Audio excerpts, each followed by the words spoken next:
So I lived my life alone, without anyone that I could really talk to, until I had an accident with my plane in the desert of Sahara 6 years ago. Something was broken in my engine, and as I had with me neither mechanic nor any passengers, I set myself to attempt the difficult repairs all alone. It was a question of life or death for me. I had scarcely enough drinking water to last a week.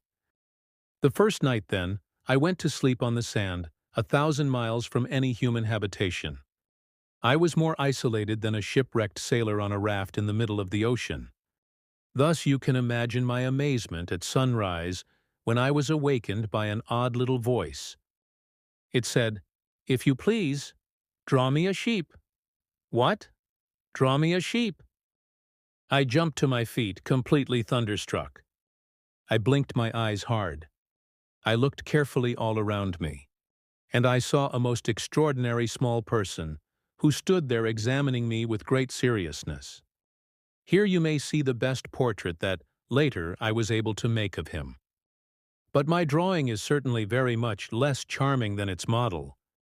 That, however, is not my fault. The grown-ups discouraged me in my painter's career when I was 6 years old, and I never learned to draw anything, except boas from the outside and boas from the inside. Now I stared at this sudden apparition with my eyes fairly starting out of my head in astonishment. Remember, I had crashed in the desert 1,000 miles from any inhabited region. And yet my little man seemed neither to be straying uncertainly among the sands, nor to be fainting from fatigue or hunger or thirst or fear. Nothing about him gave any suggestion of a child lost in the middle of the desert, 1,000 miles from any human habitation. When at last I was able to speak, I said to him, "But what are you doing here?"